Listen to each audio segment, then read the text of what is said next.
Hello Stamper, welcome to Frenchie's video. I'm Frances Martin, independent demonstrator with Stampin' Up, and today I'm going to share with you a cool background with the Brusho.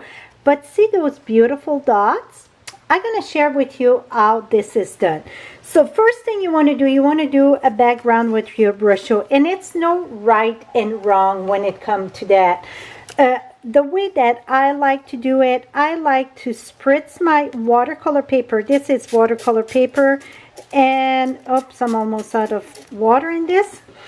And then you sprinkle your Brusho. Normally, my two favorite, it's the Gamboge and the Brilliant Red. This is more like an orange, and then like a bright red. This time I'm gonna do in the blue, and I'm just gonna add a bit of the blue here, and then I'm gonna add a little bit of the mossy. The mossy, it's like a marble color.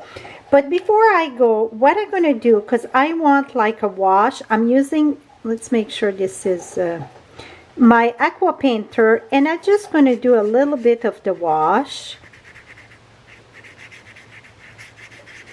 And the thing about Brusho, I should say patient. Excuse me. And the reason why I say patient, it's because you want to let it dry. You can take the E tool, but it's time consuming too. Then I'm going to add a little bit of this here.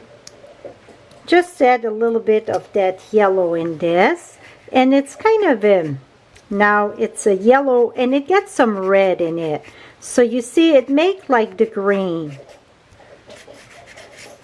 So I'm just going to leave that there. And I'm going to finish this card. I'm not sure what I'm going to put on that. I think I get too much of the yellow, or the greenish. I'm going to remove some. I want a little bit lighter. So I keep on bringing my brush, my aqua painter, remove. Et voila. So now I'm going to let that, I'm going to put a bit more there. Let that run and let that dry. That's it. I could use my tool, but we're going to speed this up here.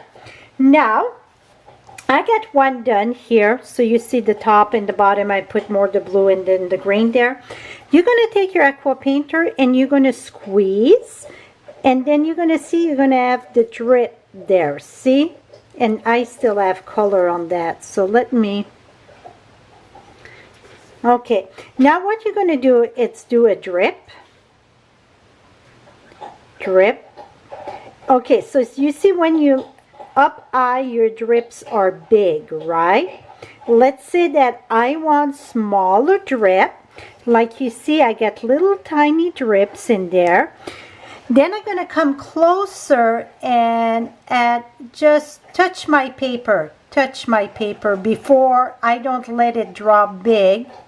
I just going to let it, and that you do not want to use the E tool, because if you use the E tool to let it dry, what's going to happen is psh, spread your drops. So really, this, I would leave it flat like that to let it dry. Now let's hope I can move that very gentle so I can finish that card and share it on my blog post that you can have the link right below or above in the eye.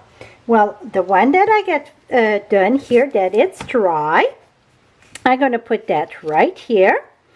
I'm going to put my magnet there to hold that, and then I wanted a birthday card, and I love this. Life is too short to say no to cake, and I'm going to put that right here because I want to put the cake over here, and I'm going to put that like right there, and I'm gonna, it's almost like confetti, or it would be good with like a rainy day.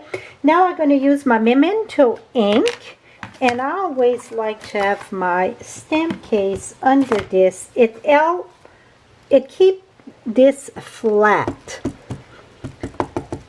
And then I'm going to stamp once. And I'm pretty sure I'm going to come and stamp again. That's pretty bright, but I'm going to come one more time And go again. That's what the beauty of the Stampin' is. And then, like I said, I'm going to use the cake. I got the silver piece here, and I got my, so I'm going to do this, and I'm going to put my cake right here. And then I got a piece of shimmer paper, not shimmer, sorry. Let's back up the bus here. The glitter paper that I colored with the Brusho also. And then I'm going to put that right here. And I will put a, not a cake, but a candle at the top. I think I got my candle right at the top here. Do I have my candle? We got those sticky candles. I will, like I said, I will finish the card. And then you can come, maybe I'm going to use a different color cake because I want it more bright, and maybe this will be gold. So to see the finished product, just come on my blog at frenchiestamp.com or below, and you can see that we're going to have, maybe I'm going to have the cake on the other side too, because I really love those dots. This is it, my friend, for how to do your dot on the watercolor paper. Thank you so much and have a lovely day. Bye-bye for now.